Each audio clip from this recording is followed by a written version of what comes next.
السلام عليكم ورحمة الله وبركاته. أعوذ بالله من الشيطان الرجيم. بسم الله الرحمن الرحيم. يا أيها الذين آمنوا اتقوا الله حق تقاته ولا تموتن إلا وأنتم مسلمون. يا أيها الناس اتقوا ربكم الذي خلقكم من نفس واحدة وخلق منها زوجها وبث منهما رجالا كثيرا ونساء واتقوا الله الذي تساءلون به والأرحام إن الله كان عليكم رقيبا. يا أيها الذين آمنوا اتقوا الله وقولوا قولا سديدا يصلح لكم أعمالكم ويغفر لكم ذنوبكم ومن يطع الله ورسوله فقد فاز فوزا عظيما. أما بعد إن الحسنات يذهبن السيئات ذلك ذكرى للذاكرين. মহান আল্লাহ রব্বুল আলামিনের সমস্ত প্রশংসা, যে আল্লাহ আমাদেরকে সৃষ্টি করেছেন এবং আমাদেরকে জ্ঞান বিবেক বুদ্ধি দান করেছেন, আমাদেরকে হিদায়াতের জন্য, আমাদেরকে সঠিক পথের ওপর প্রতিষ্ঠিত রাখার জন্য প্রিয় নবী মুহাম্মদ রাসূলুল্লাহ সাল্লাল্লাহু আলাইহি ওয়াসাল্লামকে প্রেরণ করেছেন। তার মাধ্যমে মহান আল্লাহ রাব্বুল আলামিন মানব জাতি পর্যন্ত মহাগ্রন্থ আল কোরআনুল করিম পৌঁছে দিয়েছেন, যে কোরআন হচ্ছে আমাদের জন্য হিদায়াতের পথ নির্দেশনকারী আল্লাহর বাণী, যা আল্লাহ রাব্বুল আলামিন লওহে মাহফুজ থেকে নাযিল করেছেন। দরুদ ও সালাম নাযিল হোক প্রিয় নবী মুহাম্মদ রাসূলুল্লাহ সাল্লাল্লাহু আলাইহি ওয়াসাল্লামের উপর, যিনি কোরআনে কারীমের সর্বোত্তম ব্যাখ্যা, যা আল্লাহ চেয়েছেন, যা আল্লাহ উদ্দেশ্য করেছেন, তাই তিনি বর্ণনা করেছেন। আল্লাহুম্মা সাল্লি আলাইহি আল্লাহুম্মা বারিক আলাইহি। আজকে খুতবার সাথে সাথেই কোরআনে কারীমের 3টি আয়াত, যে আয়াতগুলি নবী করিম সাল্লাল্লাহু আলাইহি সাল্লাম তেলাওয়াত করতেন মাসনুন খুতবায়, খুতবাতুল হাজায়, বিভিন্ন খুতবায়, বিবাহ শাদীর খুতবা থেকে শুরু করে বিভিন্ন খুতবায়। কিন্তু আমার দেশের মানুষেরা বা খতিবরা বিশেষ করে এই খুতবাটি অর্থাৎ এই 3টি আয়াত সহ খুতবা শুধু বিয়ের দিনেই পড়েন, আর বাকি জুমার খুতবা, ঈদের খুতবা, সাধারণ বক্তব্যের খুতবা, সেসব খুতবাই সুন্নতি খুতবা তারা পড়েন না। যে খুতবা নবী করিম সাল্লাল্লাহু আলাইহি সাল্লাম সাহাবায়ে কেরামদেরকে অত্যন্ত গুরুত্ব সহকারে শিখিয়েছেন, খুতবাতুল হাজা যাকে বলা হয়েছে, যে কোনো প্রয়োজনের খুতবা, যখন কোনো প্রয়োজনে তিনি খুতবা দিতেন অর্থাৎ বক্তব্য প্রদান করতেন, তখন এই খুতবা পাঠ করতেন। যে আয়াতগুলি আল্লাহ রাব্বুল আলামিন তাকওয়া দিয়ে আরম্ভ করেছেন। ইয়া আইয়ুহাল্লাযীনা আমানুত্তাকুল্লাহ, হে ঈমানদার মানুষেরা তোমরা আল্লাহকে ভয় করো। ইয়া আইয়ুহান নাসুত্তাকু রাব্বাকুম, হে মানব সকল তোমরা তোমাদের রব প্রতিপালক তাকে ভয় করো। ইয়া আইয়ুহাল্লাযীনা আমানুত্তাকুল্লাহ ওয়া কুলু কাওলান সাদীদা।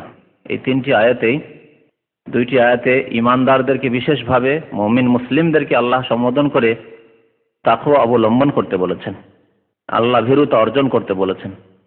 আর একটি আয়াতে সারা বিশ্বের মানব সকলকে আল্লাহ সম্বোধন করেছেন ঈমানের মাধ্যমে এবং সৎকর্মের মাধ্যমে, পাপাচার থেকে বেঁচে থাকার মাধ্যমে, সৎ আমলের বাস্তবায়নের মাধ্যমে আল্লাহর তাকওয়া হাসিল হতে পারে। এই তাকওয়া সম্পর্কে একটি হাদিস, ছোট্ট হাদিস, সুনানে তিরমিজির হাদিস, আর হাদিসটি হাসান। তো নবী করিম সাল্লাল্লাহু আলাইহি ওয়াসাল্লাম এই হাদিসটিতে ইরশাদ করেছেন, মুআয ইবনে জাবাল রাদিয়াল্লাহু তাআলা আনহু এই হাদিসটি বর্ণনা করেছেন। হাদিসটি 40 হাদিসেও রয়েছে, আসলে তিরমিজি থেকে সংকলন করা হয়েছে এই 40 হাদিসে বা অন্যান্য কিতাবাদিতে। ইত্তাকিল্লাহ হাইসুমা কুনতা, মুআয ইবনে জাবাল রাদিয়াল্লাহু তাআলা আনহু বর্ণনা করেছেন যে নবী করিম সাল্লাল্লাহু আলাইহি ওয়াসাল্লাম ইরশাদ করেছেন, ক্বালা রাসূলুল্লাহ সাল্লাল্লাহু আলাইহি ওয়াসাল্লাম, আল্লাহ রাসূল ইরশাদ করেছেন, ইত্তাকিল্লাহ হাইসুমা কুনত, তুমি যেখানেই থাকো না কেন আল্লাহকে ভয় করো, যেখানেই থাকো না কেন আল্লাহকে ভয় করো। কারণ অনেক মানুষ আছে ভয় করে কিন্তু জায়গা বিশেষে ভয় করে, মানে আল্লাহ ভীরুতা দেখায়, আল্লাহ ভীরুতা প্রদর্শন করে, দেখায়, কিন্তু জায়গা বিশেষে দেখায়, ক্ষেত্র বিশেষে দেখায়, কাল বিশেষে দেখায়। বুঝতে পারছেন কথা তো? মানে বিশেষ বিশেষ সময় আল্লাহ ভীরুতা তাদের দেখা যায়, সময় কাল, বিশেষ বিশেষ জায়গায়, বিশেষ বিশেষ ক্ষেত্রে, বিশেষ বিশেষ মজলিসে, বিশেষ বিশেষ অনুষ্ঠানে আল্লাহ ভীরুতার কথাবার্তা শোনা যায় বা আল্লাহ ভীরুতা তাদের কথায় আচার আচরণে প্রকাশ পায়, কিন্তু সর্বক্ষেত্রে নয়, সর্ব অবস্থায় নয়। এই হচ্ছে অবস্থা, যার কারণে মানুষ পাপে জড়িত থাকে, পাপ থেকে মুক্ত হতে পারে না। নবী করিম সাল্লাল্লাহু আলাইহি সাল্লামের এই হিদায়াতের বাস্তবায়ন যারা করবে, অর্থাৎ যেখানেই থাকো না কেন, হাইসু মা কুন্ত, যেখানেই থাকো না কেন, যে অবস্থায় থাকো না কেন, যে সময়ে যেই কালেই থাকো না কেন, আল্লাহকে ভয় করা, তাকওয়া, আল্লাহকে ভয় করা। কেমন করে আল্লাহকে ভয় করতে হবে? ঈমানের মাধ্যমে।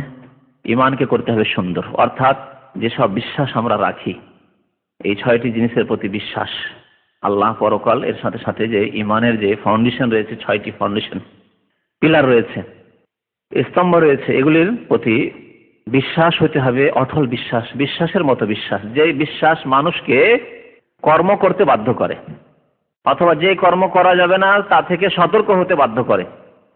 যেমন আপনার যদি বিশ্বাস হয়ে যায় যে এই বিল্ডিং এ আগুন লেগে গেছে, নিচতলায়, কোনো কিছু দেখতে পাচ্ছেন না আপনি, কিন্তু আপনার কাছে সাথে সাথে খবর হয়ে গেছে যে নিচে জানেন সিঁড়িতে আগুন লেগে গেছে, কি করবেন বলুন দেখি? যদি বিশ্বাস হয় তাহলে কথাটির ওপর, আর বিশ্বাস না হলে কি করবেন?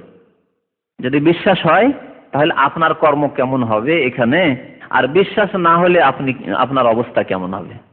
যদি বিশ্বাস না হয়, নো ফ্যাক্টর, কোনো অসুবিধা নেই, আলোচনা শুনছেন, একটি লোক ডিস্টার্বই করলো যেন আপনাকে জানিয়ে, আপনাকে এই কথাটি বলে হয়তো ডিস্টার্বই করলো, কোনো মূর্খবি করলেন, মিথ্যা কথা, কথা শুনতেই থাকলেন, হ্যাঁ, মনোযোগ সহকারে, বা বসেই থাকলেন, যে কাজে যে আছেন থাকলেন বসে। পক্ষান্তরে যদি বিশ্বাস হয়ে যায় কথা সত্যি, ইমানদার মানুষ বলেছে এবং খবর সত্য, নিচে আগুন লেগেছে আর রাস্তা একটি মাত্র, তাহলে কি করতে হবে? বসে শুনবেন কথা, না দৌড় দিবেন একবারে? কাউকে দেখবেন না যে আমার বন্ধু বান্ধব সাথী আর 5টা সাথী নিয়ে এসছি, ওরাকে দেখি ওরা কোথায় আছে, ওরা বের হলো কিনা, ওইসব দেখা দেখি না। জানে প্রাণে চেষ্টা করবেন যে আমি আগে যাতে করে বেরিয়ে যাই বিল্ডিং থেকে, ঠিক না? হচ্ছে বাঁচার ব্যবস্থা। তাকওয়া মানে বাঁচার ব্যবস্থা, পাপ থেকে বাঁচার মাধ্যমে আল্লাহর আযাব থেকে বাঁচার ব্যবস্থা দুনিয়া এবং আখিরাতে, পাপ থেকে বাঁচার মাধ্যমে জাহান্নাম থেকে বাঁচার ব্যবস্থা, পাপ থেকে গুনাহ থেকে বাঁচার মাধ্যমে কবরের আযাব থেকে বাঁচার ব্যবস্থা, এর নাম হচ্ছে তাকওয়া। তো ঈমান যদি সত্যি ঈমানের মতো ঈমান থাকে তাহলে আপনি কাজকর্ম করবেন, আপনার নামাজ, আপনার রোজা, আপনার হজ, আপনার যাকাত, আপনার সততা, আপনার ঈমানদারি, ধার্মিকতা, পাপ থেকে বেঁচে থাকা, যে কোনো সৎ কাজ করা, এই ক্ষেত্রে আপনি বদ্ধপরিকর। কিন্তু যদি ঈমানেই থাকে দুর্বলতা, তাহলে আপনার নামাজও দুর্বল, রোজাও দুর্বল, হজও দুর্বল, যাকাতও দুর্বল, আপনার সব দুর্বল, আপনার আখলাক, চরিত্র, ব্যবহার সবকিছু দুর্বল, আপনার আল্লাহর হকের ক্ষেত্রেও দুর্বল, মানুষের হকের ক্ষেত্রেও দুর্বল।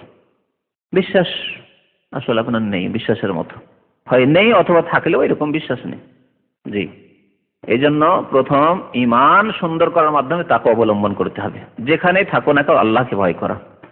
কিছু মানুষ আছে যে রমজান আসছে না, মুত্তাকি, আল্লাহ ভীরুতা দেখা যাবে তার রোজার মাধ্যমে, তার তারাবির মাধ্যমে, হ্যাঁ, তার রোজা ইফতার পার্টি করাচ্ছে, টাকা পয়সা খরচ করছে, হ্যাঁ, আরো নেকির কাজ করছে, কোরআন তেলাওয়াতের মাধ্যমে মসজিদে বসে গেছে, তেলাওয়াত চলছে, 1 খতম, 2 খতম, 3 খতম, 5 খতম। তাহলে সময়কে লক্ষ্য করে তার তাকওয়া, এই তাকওয়ার যে বহিঃপ্রকাশ তার সাময়িক, রমজান মাসে যেমনি রমজান শেষ তেমনি তার ইবাদত বন্দেগী ধীরে ধীরে শেষ, আর না হলে হঠাৎ করেই শেষ। কিছু লোক আছে হঠাৎ করে একবারে সাথে সাথে রমজান শেষ, তার নামাজ রোজা শেষ, হ্যাঁ। আর কিছু লোক আছে ধীরে ধীরে, সপ্তাহ 2 সপ্তাহ চললো, কারো মাস চললো, কারো 1.5 মাস চললো, কারো বকরা ঈদ পর্যন্ত চললো, তারপরে অফ, ঠিক না? তো ইত্তাকিল্লাহ হায়সুমা কুনতা, যেখানেই থাকো না কেন, যেই সময় থাকো না কেন, যেই কালেই থাকো না কেন, যে অবস্থাতেই থাকো না কেন, আল্লাহকে ভয় করা। সুখে থাকলেও আল্লাহকে ভয় করতে হবে, দুঃখে থাকলেও আল্লাহকে ভয় করতে হবে।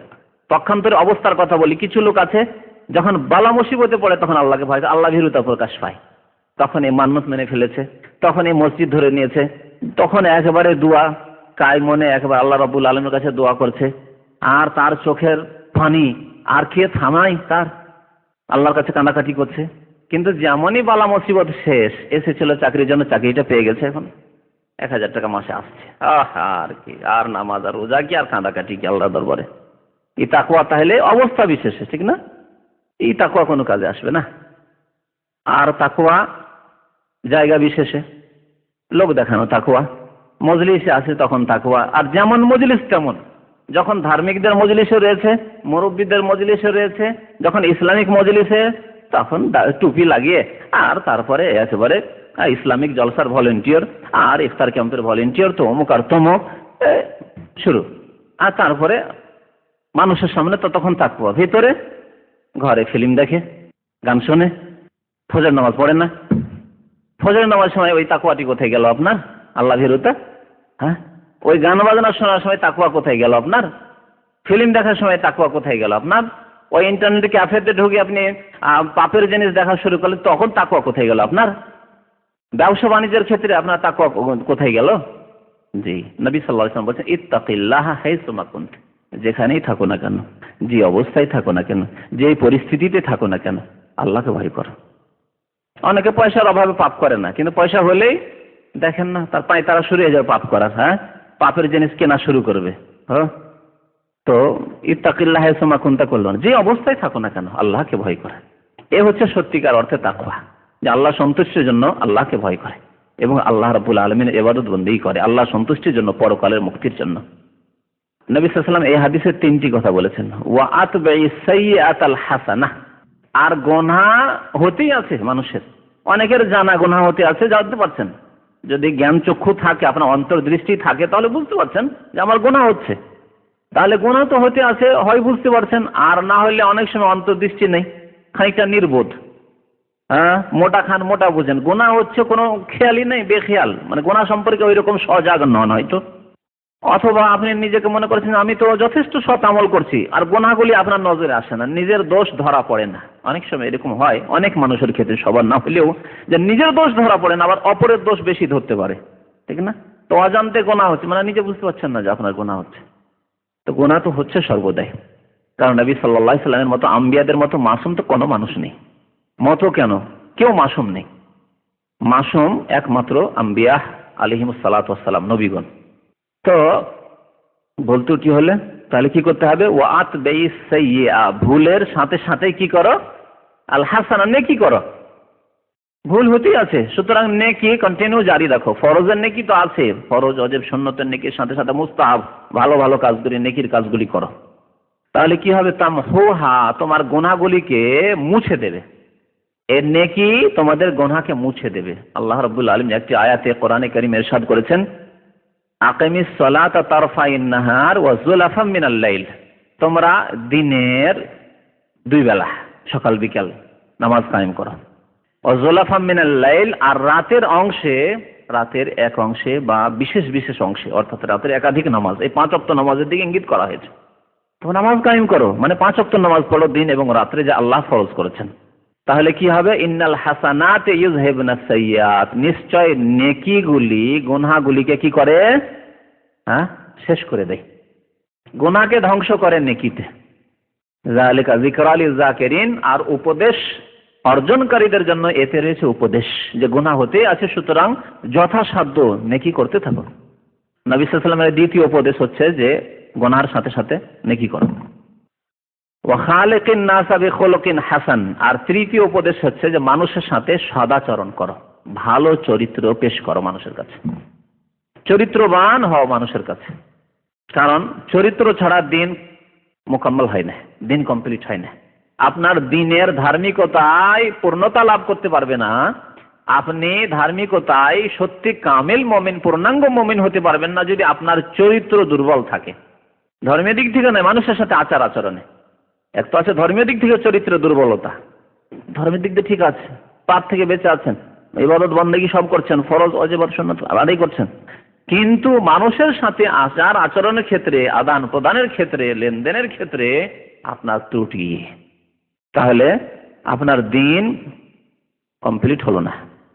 নবী সাল্লাল্লাহু আলাইহি ওয়াসাল্লাম বলছেন, বয়স তো আমাকে প্রেরণ করা হয়েছে লিউতাম্মিমা মাকারিমাল আখলাক, চরিত্রকে পূর্ণতা দান করার জন্য, উত্তম চরিত্রকে পূর্ণতা দান করার জন্য। চরিত্রবান আরো এসেছেন, কিন্তু উচ্চ মর্যাদার চরিত্র পেশ করার জন্য এবং তার বাস্তবায়ন করার জন্য এবং তাকে পূর্ণ করার জন্য আমাকে প্রেরণ করা হয়েছে শেষ নবী হিসাবে সাল্লাল্লাহু আলাইহি ওয়াসাল্লাম। তার নবী করিম সাল্লাল্লাহু আলাইহি ওয়াসাল্লামের আগমন হয়েছিল উত্তম চরিত্রকে পূর্ণতা দান করার জন্য, যে উত্তম চরিত্র দ্বীনে ইসলামে পেশ করা হয়েছে। আর সেই চরিত্র রয়েছে আল কোরআনে, কানা খুলুকু আল কোরআন। মা আয়েশা রাদিয়াল্লাহু তাআলা বলছেন, আল্লাহ রাসূলের চরিত্র ছিল কি? আল কোরআনের বাস্তবায়ন। তো যাই হোক, নবী সাল্লাল্লাহু আলাইহি ওয়াসাল্লাম এই 3টি উপদেশ মনে রাখবেন। প্রথম উপদেশ হচ্ছে যে যেখানেই থাকো আল্লাহকে ভয় করো। দ্বিতীয় উপদেশ হচ্ছে যে নেকির গুনাহর সাথে সাথে নেকি করো, তাহলে গুনাহগুলি মুছে যাবে। আর 3 নম্বর হচ্ছে যে মানুষের সাথে খালিকিন নাস বিখুলুকিন হাসান, ভালো চরিত্র পরিবেশন করো, ভালো চরিত্র প্রদর্শন করো, ভালো চরিত্রের সাথে তার সাথে সাক্ষাৎ করা। এজন্য হাসি মুখে সাক্ষাৎ করতে বলা হয়েছে, মুখকে ভারী করে নয়। মানুষের সাথে কথা বললে হাসি মুখে কথা বলতে হয়েছে, এটি সাদাকা। নবী করিম সাল্লাল্লাহু আলাইহি ওয়াসাল্লাম ইরশাদ করেছেন, তাবাসসুমুকা ফি ওয়াজহি আখিকা লাকা সাদাকা। তুমি যদি কোনো ভাইয়ের সাথে সাক্ষাৎ করো আর মুচকি হেসে কথা বলো, এটি তোমার জন্য সাদাকা। 1 পয়সা দান করলেন না, কিন্তু আপনার সাদকার নেকি হলো, হাসি মুখে কথা বললেন। যখন মানুষের সাথে কথা বলেন, আসসালামু আলাইকুম, কেমন আছেন, হাসি মুখে কথা বলছেন, সাদাকা। কোনো কষ্ট লাগলো, কোনো কিছু ক্ষয় হয়ে গেল, কিন্তু মুখটা ভারী না করে ভালোভাবে কথা বললেন, হাসি মুখে কথা বললেন, আপনার জন্য সাদাকা। আর দিনে যত মানুষের সাথে কথা বলছেন, যতবার কথা বলছেন, যদি হাসি মুখে কথা বলেন, কত সাদাকা হয়ে গেল, কত সাদাকা হয়ে যাচ্ছে। তাহলে এগুলি আমাদেরকে খেয়াল রেখে আমাদের জীবনে এগুলিকে ফলো করতে হবে।